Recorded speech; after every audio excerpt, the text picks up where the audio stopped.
Hello, right, welcome. Let's talk about the rule of threes.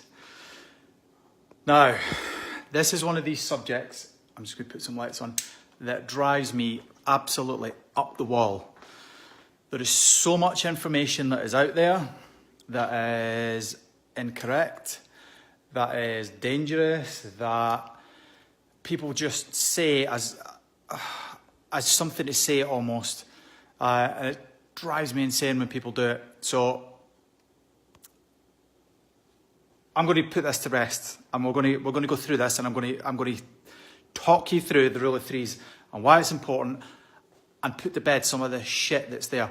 Hi, paddle bush craft. How the devil are you? So let's start. Rule of threes. For those that don't know what the rule of threes is and what it means. So the rule of threes, very simply, you will die within 3 minutes if you don't have air. You will die within 3 hours if you do not have sufficient shelter in the extremes of an environment. You will die within 3 days without water and 3 weeks without food. As a broad brush, that is correct. However, and this is where it drives me insane, is where all the bullshit starts and people start putting their own slant on this. So let me quantify one thing first and foremost before we go any further. When we are talking about the rule of threes, there are 2 criteria that need to be met. 1, it has to be healthy individuals. If you suffer from diabetes, heart disease, all these other issues, then guess what? You're going to struggle in a survival environment, regardless of whether it's 3 minutes, 3 hours, 3 days. You're going to struggle. Hey, Derek Moore, how the devil? Glad you could join us. If anyone's got any questions, by the way, please ask away while I'm doing this. So there are lots of things that play into this, but health is one of them. So if people have an underlying health issue, guess what? They're going to struggle. That's the single biggest one. The next one is there will be people that are outliers. This is for extremes of environment. So yes, if you're in the middle of the USA, in the middle of a city, let's say New York in May, then yes, you're probably going to survive more than 3 days without water if you sit on a park bench when it's nice environment. Sorry, Jim Bob. It's not my plan to do it when you're just about to have dinner. But hey, you can eat and watch at the same time. But thanks for being here anyway. So yes, you have to take this with a pinch of salt and realise something. And I'm going to draw on my whiteboard here just to help you out. So hold on, just put this. Right. So here we go. Whiteboard time. Let me just get a chair here that I can sit on rather than having to hunch over. So there are a few things to understand, and what I want to show you now is as a concept, and if I'm teaching you to suck eggs, I do apologise, but this is important because this is one of the things that drives me nuts with people, is because they can't understand basic concepts. So the first concept I want to get through to you, hey Charles Griffin, how you doing, is this concept about a bell curve. Now for those of you that are not aware of what a bell curve is, I'm going to show you, and this is really important to understand this. So if you have a graph and you plot a population, no matter what it is about this population, there is something about them. Let's say it's birth weight. Let's say it's, intelligence. Whatever it is, you will find, as a general rule, if you were to plot all these people on a graph, whatever it is, if you were to plot the line, it effectively does this. So it's a bell curve. 80% of people will fit in to this area here. That means you have 10% either side that fit elsewhere. So what that means for you is 80% of people, and it depends who you speak to, some people are 90%, so there's 5 people that are outliers. As a general concept though, 95% of people fit in the broad brush here, somewhere between 95 and 80%. This other 2.5% that sit in here, or sit in here. Now let's use this as birth weight. So the average birth weight for a child, I don't know, let's say 7 pounds. You will have, let's say that's 7 there, that's 6, that's 5, 8, 9, 10, 11, and then we've got 4, 3, 2. So the vast majority of births, let's extrapolate this. Let's say what, 4.5 pounds and 9.5 pounds. All babies born, give or take 5%, will be in this area. Now this is important to understand, and the reason I want you to understand this is because this is how this all falls down. is when people don't understand this concept. That means 2.5% of babies will be less than 4.5 pounds when they're born. That's just life. That happens. That is not the norm. That is the exception to the rule. That is 2.5% of the entire population. You'll also get 2.5% of the population that babies that will be 10 pounds. I'm making these figures up. I don't know the reality of what this is, but this is an important concept. So let's scrub out this and let's take away birth weight. And let's look at something like, let's draw axis again. Now let's think. So let's look at death rate. Oh, in days. In fact, let's not put axis on this because I want this concept just for you to understand. So let's get a coloured pen again. Right, so here we go. So let's assume this is people that are not drinking water. So there's our population. There's the number of people on that axis. And then on the bottom axis, this is days without water. All right. Now let's put, what's the median here? Let's say 3 days. Then you got 4, then you got 5, then you get 6. So that's 2, 1, and less than a day. So remember this 2.5% that I was speaking about before. That's there. And that, I've not drawn that particularly well. It doesn't look much like a bell curve. It looks kind of wonky. And then you'll have your 2.5% there.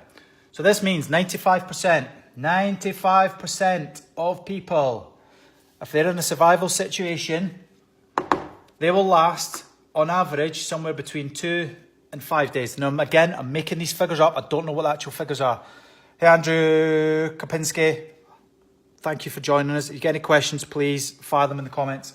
So 95% of the population will survive in this time period here. You will get outliers. There's people that if they don't have water within a day, they will die. You'll have people that will live for 5 or 6 days without water and not die.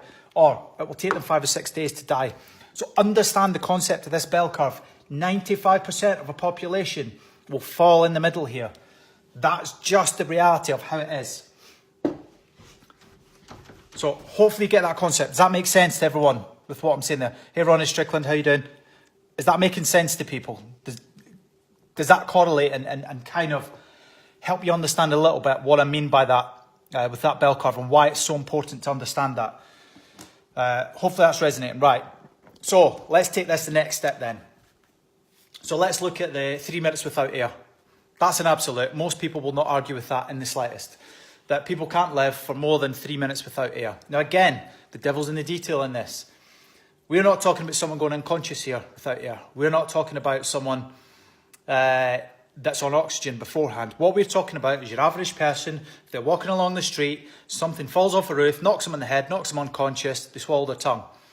Some people within a minute and a half will end up with brain damage. Some people, if they're really fit, they're athletic, might last 4 or 5 minutes before brain damage. On average, 3 minutes is the point where people will start suffering real bad effects from lack of oxygen. Again, the devil's in the detail on this.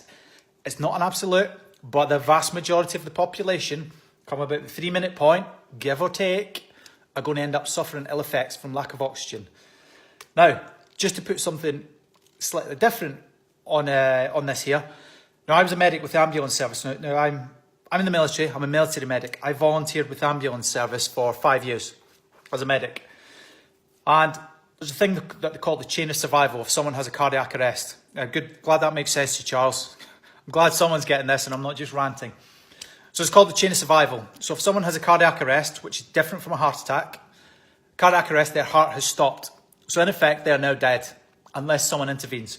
So there's 4 things that you need in that chain. 1, someone needs to obviously start CPR. Or someone has to notice that this has happened. Someone has to start CPR. They have to get advanced life support to them and they have to start advanced life support. So those 4 things in the chain, if all 4 of those things happen, your chances of survival are a lot higher. Now, for every minute someone is in cardiac arrest, their chances of survival drop by 10%. So that means after 10 minutes, yes, 10 minutes, with no heartbeat, no breathing, no oxygen going through your brain, it will take them on average 10 minutes to completely die, as in they will not be able to be revived. Now again, the devil's in the detail in this. We're talking about reviving someone. We're not talking, you revive them, and then 2 days later they're off to work. If someone has been without oxygen for 3 to 5 minutes, depending on the individual, then they will end up suffering brain damage. So if you get someone, you revive them at 9.5 minutes, they're going to be in a bad state. So again, devil's in the detail. So let's look at 3 hours without shelter. If you're in the middle of Alaska, in the middle of winter, you're, I don't know, let's say you're in a light aircraft, you're flying, and you're standing, you're strapped into the aircraft, you've got your trousers on, you've got your jeans, you've got your big boots on, and you've got a t-shirt like I have now because you're flying somewhere. That aircraft crashes, you go shit pan mayday, I'm about to die, aircraft's on fire, and you leg it out of the aircraft as quick as you can, and you run, get away from the aircraft, then you realise, shit. Hey Dimitar Gridlev, how you doing? If you get any questions, by the way, please put them in the comments. You run away from the aircraft, it's on fire, you get away, you take stock, you stop for a second, I'm alive, you then look back at the aircraft and you go, shit. My backpack is in there, my jacket's in there, my hat's in there, my gloves are in there, and it's -2 outside. Guess what? Shit's going to happen quickly for you.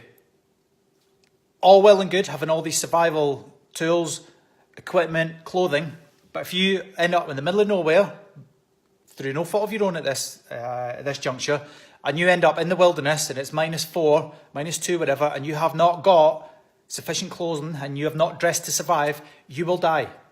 Might not be 3 hours, it might be an hour. It might be 5 hours. It depends on the environment.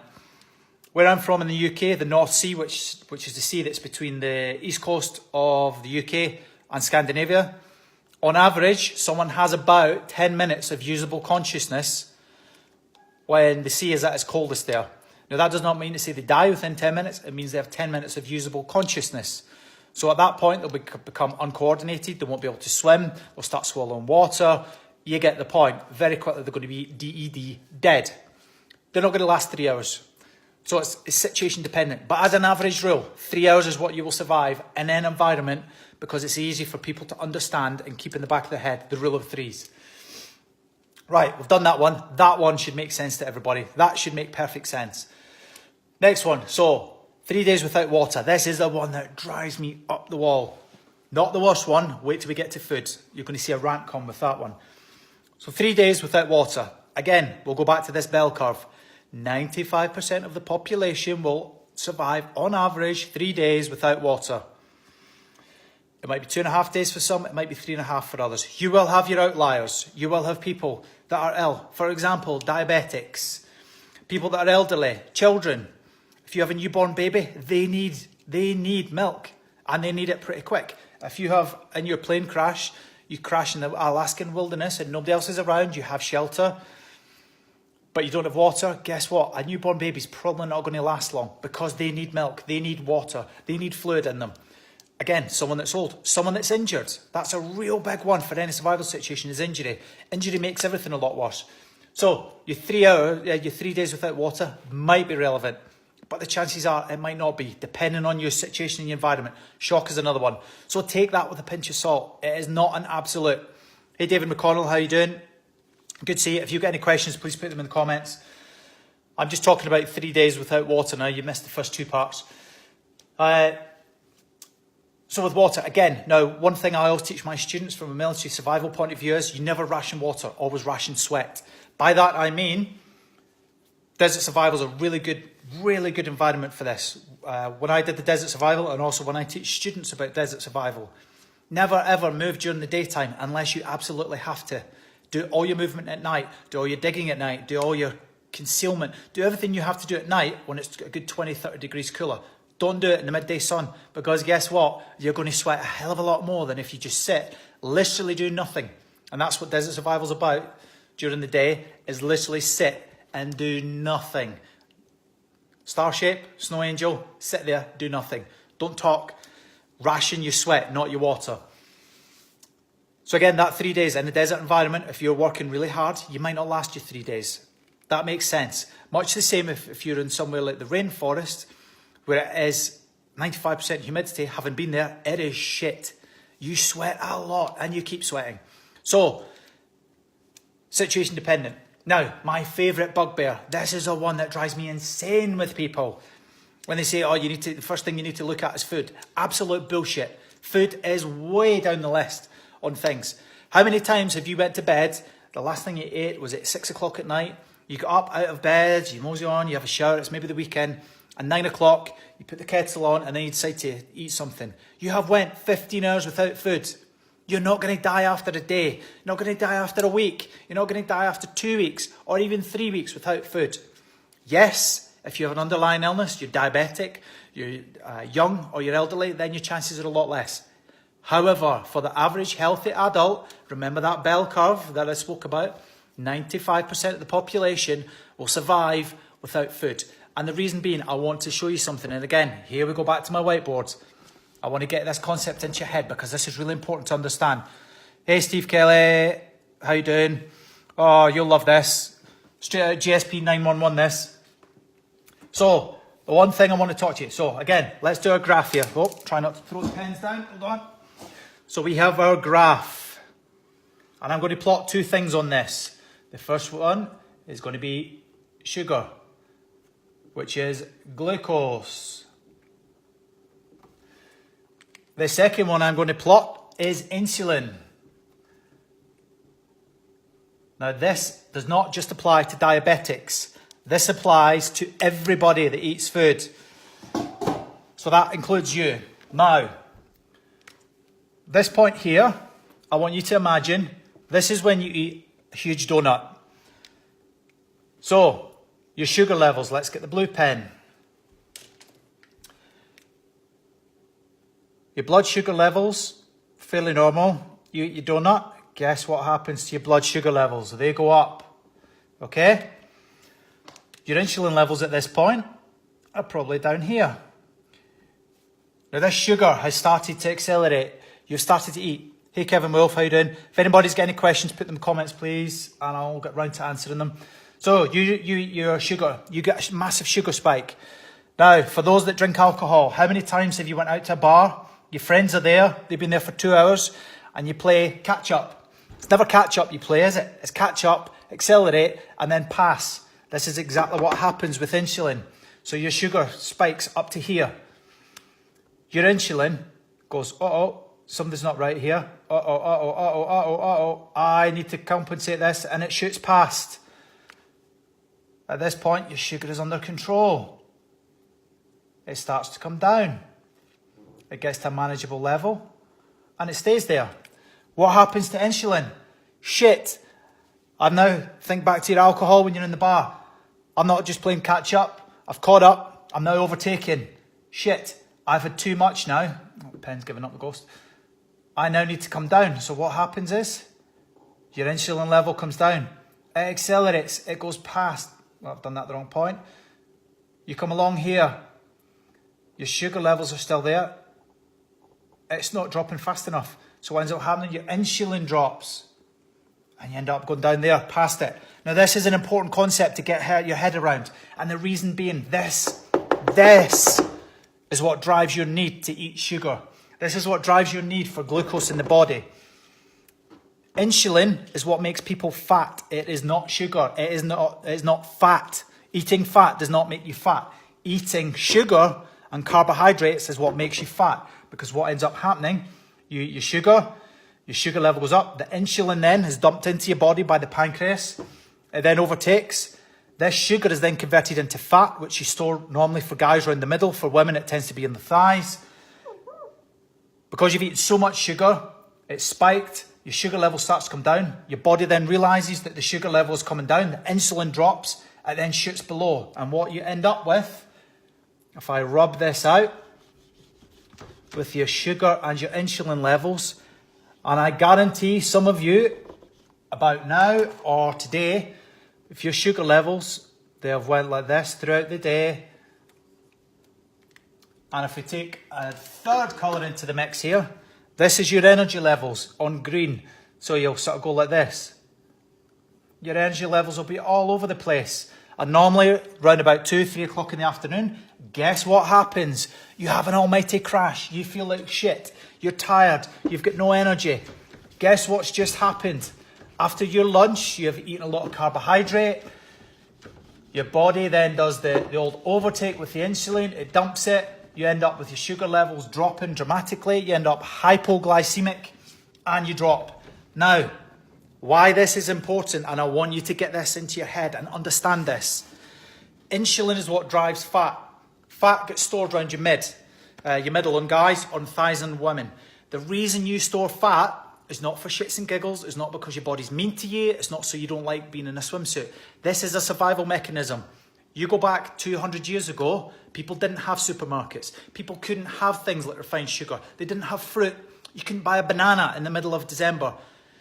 All these things were seasonal. If you look at the natural cycle of food and fruit will normally peak at the end of the summer for a week, 2 weeks, out to a month maybe for some fruits. Then it falls off the trees, it rots, it goes back into the ground, and it's recycled. The modern diet that people eat now, they have got carbohydrates on tap. They've got refined carbohydrates on tap. Thanks, Stephen. They're eating all this kind of stuff, which causes the body to hold on to it. They end up with an excess of fat. So people feel that when they have not had food for a day, they feel like they're going to die. Well, guess what?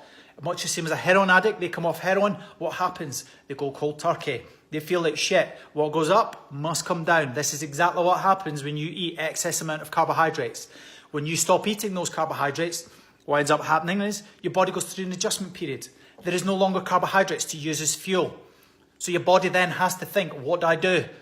I'm going to die if I don't get some kind of fuel. Your brain uses 25% of the glucose in your body that you consume.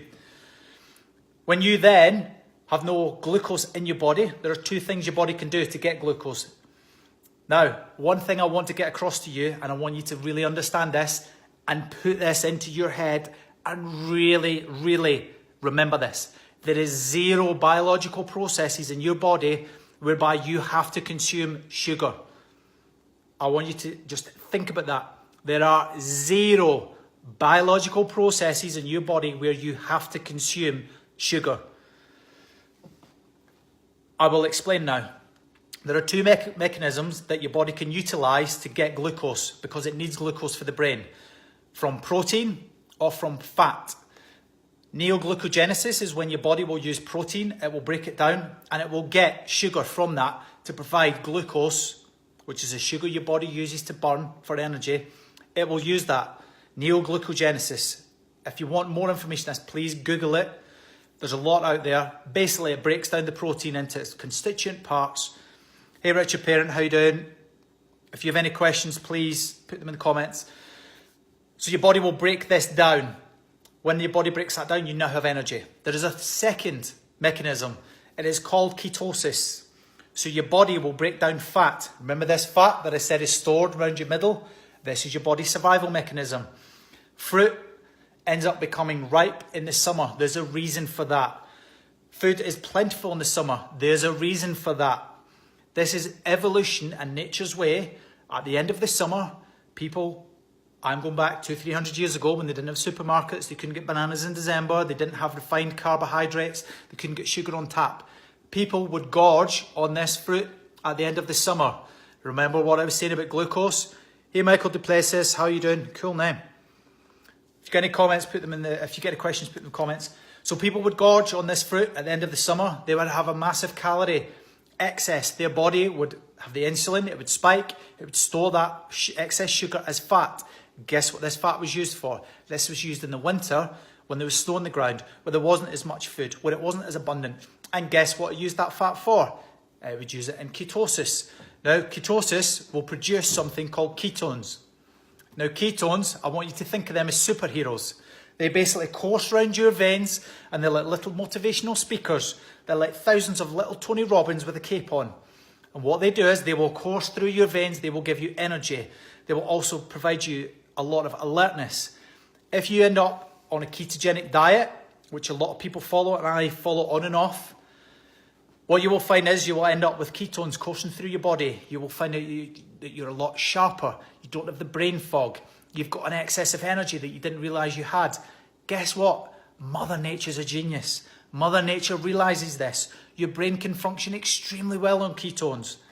Now again, these are little motivational speakers, little superheroes that are coursing through your veins that you get from fat. So when fat is broken down, you produce these ketones. Now, just to give you a bit of an understanding of carbohydrate, protein and fat. Protein and carbohydrate produce roughly 4 calories per gram. Fat produces roughly 9 calories per gram. Now, I want you to think about that. Fat produces 9 calories per gram. Carbohydrate, protein is 4 calories per gram. Now, what that means for you, fat per volume produces 2.5 times the energy than what you would get from carbohydrate or from protein. Now, in terms of priority, how your body will burn these, your body will burn first and foremost carbohydrate because it's easy, it's quick, it's a fuel. Think of it like a gas cooker or gas stove. You turn on the gas, you put a spark, bang, instant heat, instant energy. Think of protein and fat as more like an electric hob, where you turn it on, the light comes on, there's not really a great heat to begin with, but what it does is once it starts, that heat's there. When you turn off the hob, guess what? The heat stays there for a long time. Whereas the gas cooker, you turn it off, straight away, heat is gone. Very quickly, the heat will dissipate and the gas stove will no longer be warm. That is how carbohydrate is burned in the body. It takes a spark, burns it, instant energy, but very quickly that energy drops. Fat and protein, when you burn fat and protein less so because it's only got 4 calories per gram, it's a slower burn. It takes more for your body to get into this mode. Your body will always go for the quick energy source because it's easy. Fat, on the other hand, is the way your body prioritizes it. So it's carbohydrate first, then it will burn fat. The reason it burns fat second is because protein, the only thing your body is going to burn that's protein is, guess what? It's going to be your muscles. Or if you consume meat. That is not a great survival strategy, and that's why the third preference is for your body to burn protein. It will not choose to do it until it absolutely has to, till you've exhausted your fat stores or you've exhausted your carbohydrate stores. It is third in line. So that's why when you start going into neoglucogenesis, BAD, bad. That is the tail end. So this 3-week thing where you can only survive 3 weeks without food, that is where it starts to come in, is when you get to this point.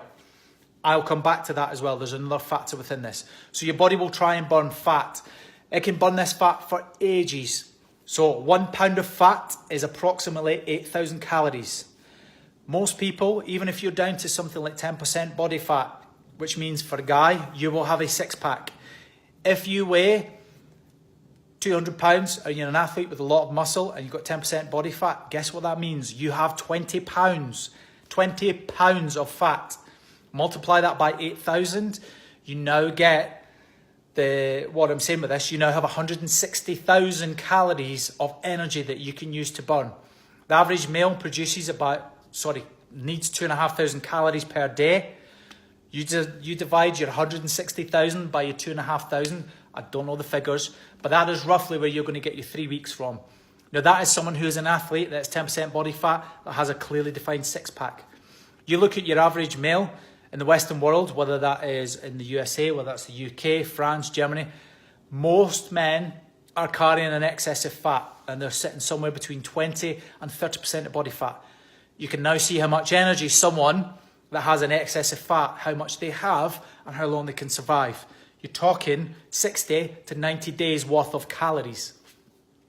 However, there's always a but.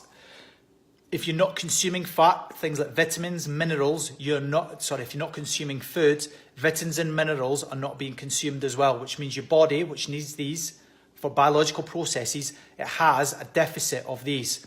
And it's very difficult for your body to try and produce them. Some of these it can produce, things like vitamin D, that can be produced from sunlight. However, you need cholesterol with that. So your body starts consuming cholesterol from the cells if you're not consuming things. So there's a balance to be had here. The thing that kills most people on this 3-week without food thing is lack of vitamins and minerals and the consequences of that. So things like your organs will not function as well. Disease is a big one. Illness, you tend to get that happening more and more often. That is what happens when you don't consume the food. You have enough calories for 95% of the population. Hey, David Cohen, how you doing? If you've got questions, please put them in the comments. 95% of the population have way enough calories in terms of fat that they have in their body. to survive. What will kill most people at that 3-week point will be lack of vitamins and minerals. Now, that being said, there are exceptions to every rule. Remember this bell curve? Now, when I'm practicing a ketogenic diet, I will, on a regular basis, once a month, I will go 3 days without food. My body does not even skip a beat. I start going into ketosis. I start to burn ketones. Remember the little superheroes coursing about my veins? I have more energy than I have when I eat anything that's got carbohydrate in it. I don't feel sluggish. My body functions better. My brain is a lot sharper. Everything just feels better. Now, that's fasting. That's 3 days without. There is a research paper, and I forget the gentleman's name. There was a gentleman in Scotland, walked into a hospital in Dundee in Scotland. He was 400 pounds. And he said to the doctors, I'm going to fast until I get to my target weight, which from memory, I think was 82 kilos, which is about, I think it's about 185 pounds. He said to the doctors, I am going to fast. I am doing that until I get to my weight, or I will die, whatever comes first. He went 382 days with not a single bit of food passing his lips. He didn't have shakes. He didn't have any of these things that most people would think that you need. 382 days, just over a year, he went without eating any food. The only thing he had to supplement under the doctor's supervision was vitamins and minerals, and it wasn't a huge amount. He got to a point where his body actually went into equilibrium and it managed to function perfectly fine on its own. He obviously drank water because you need water. 382 days. Now, interestingly, within this, remember I said your body has a preference on how it would like to burn things. So carbohydrate first, then fat, then protein. If you've watched things like The Biggest Loser or some of these programs that are on TV, where people, they will go on extreme diets, extreme exercise, they end up with sagging skin. The problem with all of these people is they eat food at the same time. They consume less calories, so they end up in a calorie deficit, so they lose some of this fat. What was interesting about this study, and this has been proven again and again and again, in a clinical environment under supervision of doctors, and please Google this guy that, I forget his name, Angus I think was his name, a real good Scottish name, stereotypical name. Google him, 382 days he went without food. One of the things that was really interesting with this study is his excess skin. Because he wasn't consuming carbohydrates, his body was consuming fat, but what his body started doing was consuming protein. This excess skin, his body reabsorbed that protein and used it for biological processes. At the end of these 382 days, he had no excess skin. He was back to normal. His body had corrected itself and went back to equilibrium. It's a really interesting case study, and I've read it numerous times. It's not difficult to read. I think it's 4 or 5 pages. But the takeaways from this is your body does not need food if you have an excess of fat, which 99% of the population have. You can survive off the back of this. So, going back to my original point with this post, it is absolute bullshit. Some of the stuff that you hear being out there. So, I'll go back to it. 3 hours without air? Yes, as an average. 3 days without 3 hours without shelter. Yes, as an average. If you're in the middle of a city, in the middle of summer, and it's nice and it's t-shirt weather, and you're walking about, you will survive more than 3 hours. If you're in the middle of Alaska, in shorts and t-shirt, and it's 10 degrees below, guess what? Your days are numbered. If you're in the North Sea, on a shipwreck, in shorts and t-shirt, you're not going to last 10 minutes before your usable consciousness has disappeared. That's why the military fly with immersion suits. That's why fishermen have immersion suits. It buys them that extra time for a helicopter to get there, pluck them out the sea, get them warmed up, and they survive. The UK military, it's up to 24 hours depending on the temperature of the sea in an immersion suit. If you're there without an immersion suit, usable consciousness, 10 minutes in some cases. So it's environment dependent. You dress to survive or dress to egress, as the military say. Hey, Laurel Pereira, cool name. Any questions, please put them in the comments. Now, I'll be finishing up in 2 minutes here, so if you do have questions, please put them in the comments and I'll try and address them live with you now. What's the other one? 3 days without water. Yes, as an average. If you're in a desert environment, ration sweat, not water. If you have water, drink it, because it's no good being in a bottle. It needs to be in your body. It's only any good being in your body. There's a military aviation term. The only time you've got too much fuel is when you're on fire. Well, this is exactly the same with water. The only time you have too much water inside your body is when you're on fire and you need to douse flames, okay? Put the water in your body. Your body can only absorb roughly, and again, the bell curve, have a look at the bell curve, on average, 1 litre of water per hour. Please don't guzzle 8 litres of water, because two things, you're going to piss it straight out, and secondly, you're going to flush all the electrolytes out your body. When I was deployed to the Middle East, we had an engineer that was working on something down the back of one of the helicopters. He was in the tail of the helicopter. This was in the middle of summer. I think it was 48, 49 degrees Celsius, so what's that, 120? He was in his underpants down the back of this aircraft working on it. He was consuming 3 litres of water an hour. He did that for 4 hours, and guess what? We thought he had nerve agent poisoning. He flushed all the salts out of his body, ended up doing this, spasming. He was in extreme pain. We thought it was nerve agent because of how bad it was. Same symptoms. He had flushed all the salts out of his body.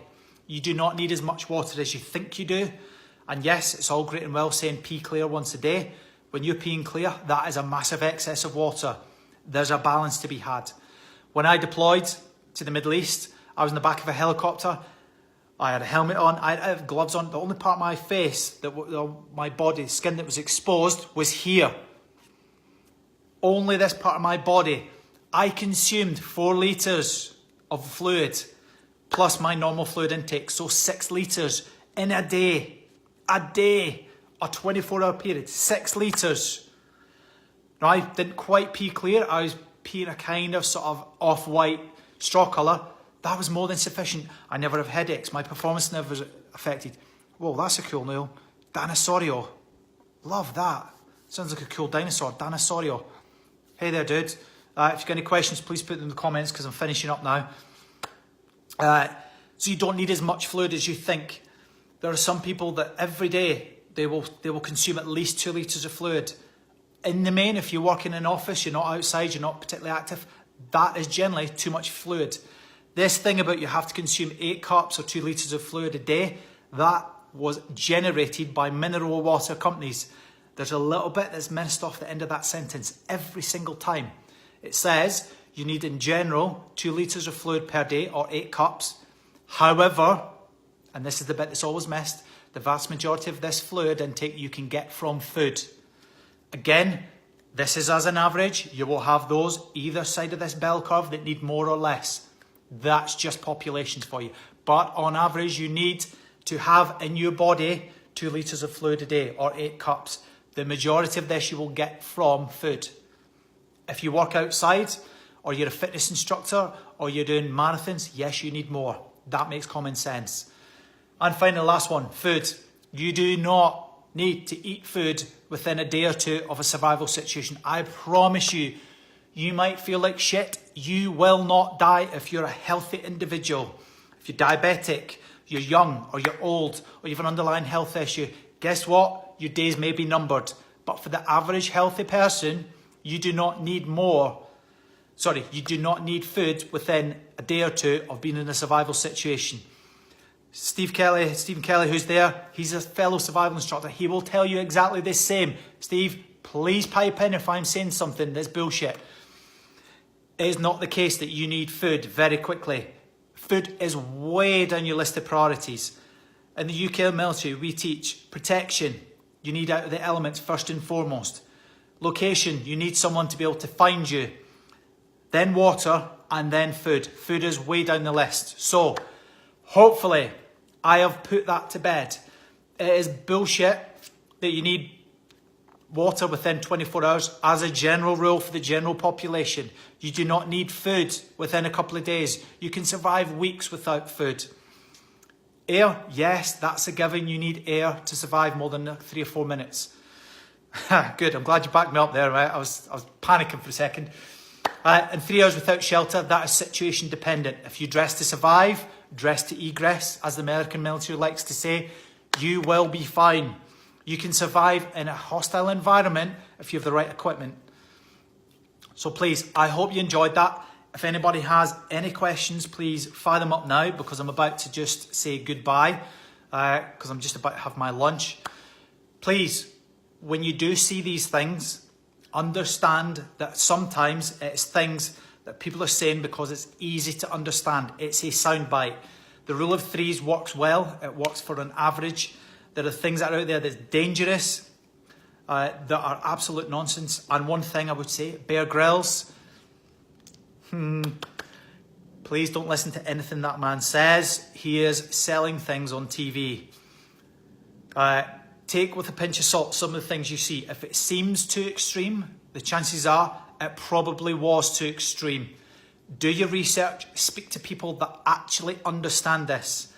For nearly 2 decades, I have been a survival instructor. I have researched this inside out, back to front.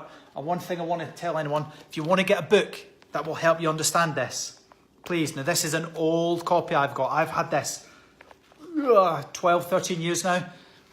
This is a book by Dr. Mike Stroud. He is a doctor and he does endurance events. He has made it his mission to understand survival and understand the physiology behind it and understand how it works. This is not bullshit. This is not just his opinion. This is medical research that he has done, and he uses case studies to help people understand how survival works, the physiology of it. So please, if you're going to buy a book and you want to understand this, for those that are survivalists, preppers, whatever, please buy this book, read it, understand it, and it will put a lot of this bullshit to bed.